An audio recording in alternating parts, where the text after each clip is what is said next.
Bismillahirrahmanirrahim. Assalamu alaikum dear students. This is your course Principles of Animal Life 2 and I am your instructor Dr. Imrana Amir.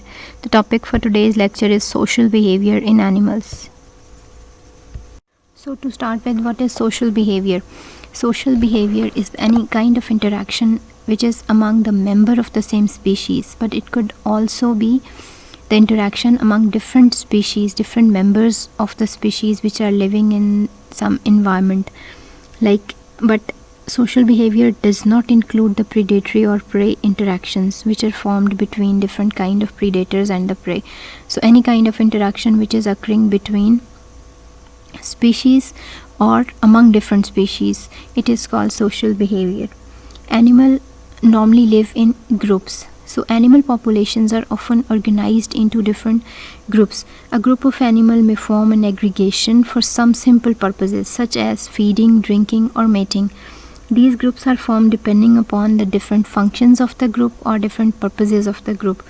For example, fruit fly or Drosophila fly, which is present on the piece of rotten fruit, is an example of aggregation. Different fruit flies are aggregated in the group and they are present in the form of a group on a rotten fruit or a rotten piece of bread or anything. A true animal society is a stable group of individuals of the same species that maintain a cooperative social relationship.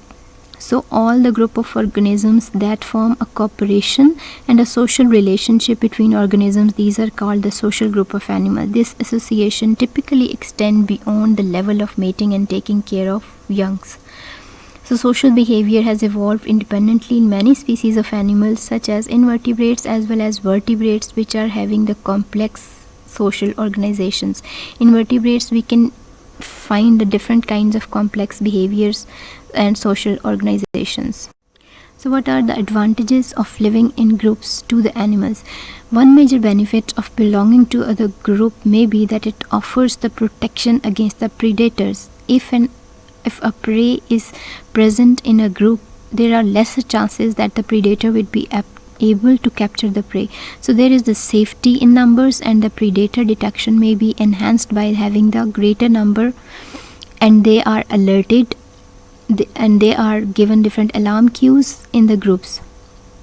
So if any intruder is coming toward a group, that group is warned with different alarm cues by different group members. So कोई भी organism जिस group में रहता है तो उसके पास protection के ज़्यादा chances होते हैं और predator के पास prey capture करने के comparatively lesser chances होते हैं as compared to the places where the animals are not living in the group, there they are present in isolation. So cooperative hunting and capture of prey increases the feeding efficiency of the predators. Living in social group is also advantageous in some instances due to the ability to gain protection from the elements such as huddling together in cold weather, and also during the processes of mate finding and the rearing of young ones. So it helps in organisms in finding or completing different tasks. In many species, most notably the social insects which are living in groups, these have evolved the evolutionary division of labor.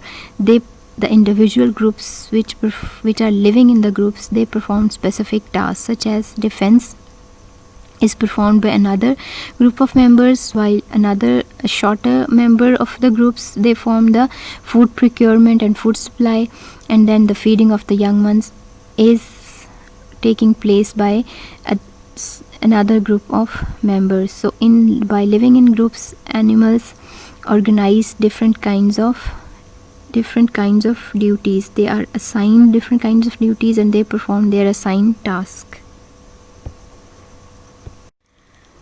So as long as the disadvantages of the living in groups are concerned, certainly there are different disadvantages which are concerned with the animals which are living in the group. A very prominent disadvantage of the animals which are living in the group, it could be that the competition for the resources could occur. If the group of animal is present, there would be more competition. If the animals are present in isolation, there would be lesser competition within the species and between the species. Other disadvantages include the disease and the parasite infection that occurs in one member of the group, suddenly it will spread to the all other members of the group more rapidly in the group living animals as compared to the members which are present in isolation. So interference between individual is also very prominent in individuals which are living in group with regard to reproduction and rearing of young ones. So normally the animals or organisms interfere with different tasks which are being performed by the group of organisms. So the value of group living is totally dependent upon the species and the behaviors which are involved in different groups of animals. So as far as agonistic behavior, territories and dominance hierarchies are concerned, these are all the social interactions or social behaviors of all the animal. Like the society of human beings, there are also different societies of animals. So a society of animal usually has some maintenance of social structure and the spacing of group members. Agonistic behavior is the behavior in which one animal is aggressive or it is attacking another animal apparently for no reason, or there could be some reason, which responds by either returning the aggression or submitting it. That is often responsible for these patterns. So it's this aggression may be reciprocated by the same animal, or it could be, or it could not be resubmitted by that organism. In rare cases the agonistic behavior is lethal, but in other cases it could not be. But usually the animals are not killed or even severely injured by the different organisms. In many species, males vent much of their aggression in the form of threat displays. So these displays usually involve the signals that warn other males of the interaction to defend an area or the territory. Although agonistic behavior may be seen as an antisocial behavior, but it maintains the social order. It is typically important in the maintenance of territories and dominance hierarchies. Agonistic behaviors, these are some of the examples of the agonistic behavior of the organisms. These agonistic behaviors are being displayed by different members of the chordate, and these group of organisms clearly are displaying the agonistic behavior. They are displaying the different kind of aggression, different kind of dominance, hierarchy dominance, and other social interactions. A territorial animal is using the agonistic behavior to defend a site or an area which is against certain other individuals, which is under the occupation of certain organism, and an organism feels the threat from the other group of organisms. So the site is known as the animal's territory, and it is competing individuals are excluded from it. Many male birds and mammals occupy a breeding territory for the part of the year, but other part of the year they are not defending this territory. A male actively defends his area against the other males so that he can attract a female and court her without interferences from the other males. In addition to being a location for attracting a mate and rearing young ones, territories may contain a food supply or provide shelter to provide the predators an unfavorable climate. In dominance hierarchies, a group of animals is organized so that some members of the group have a greater success or access to the resources such as the food, the mate, shelter, and etc. And then the other members of the species. So dominant hierarchies में क्या होगा, एक member या alpha male जो होगा उसके पास ज़्यादा opportunities होंगी उन resources को occupy करने की. Those near the top of the order have the first choice of resources, whereas those which are near the bottom, they go last and they do without if the resources are in short supply. So उनको वो sacrifice करना पड़ता है और उनको resources में से कोई part नहीं मिलता. An example of a dominance hierarchy is the pecking order of a chickens in the pen.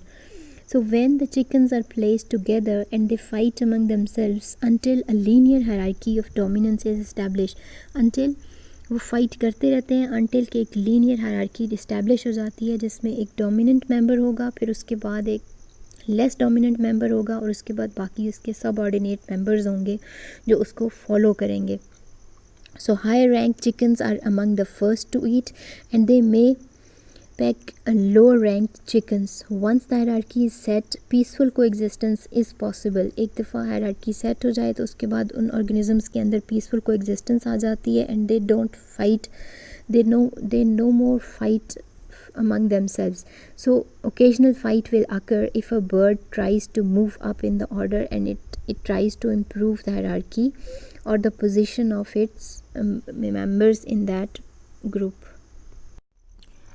Dominance hierarchies are existent in many vertebrate member groups. ये vertebrate groups member में हमें higher vertebrates में ज़्यादा common नज़र आती हैं, although the most common being in the form of linear relationships. Linear relationships ज़्यादा dominant हैं, prevalent हैं, although triangular relationships भी exist करते हैं. For example, in baboons, the strongest male is usually highest in the rank order, but sometimes the older male may form the coalition to subdue a stronger male and lead the group. So it all depends upon the social status, social circle, and the vertebrate members which are involved in forming the dominance hierarchy. So higher जो vertebrates होंगे उसमें depend करेगा कि कौन सा organism कौन सी hierarchy को occupy करेगा. Sometime older member जो है वो dominant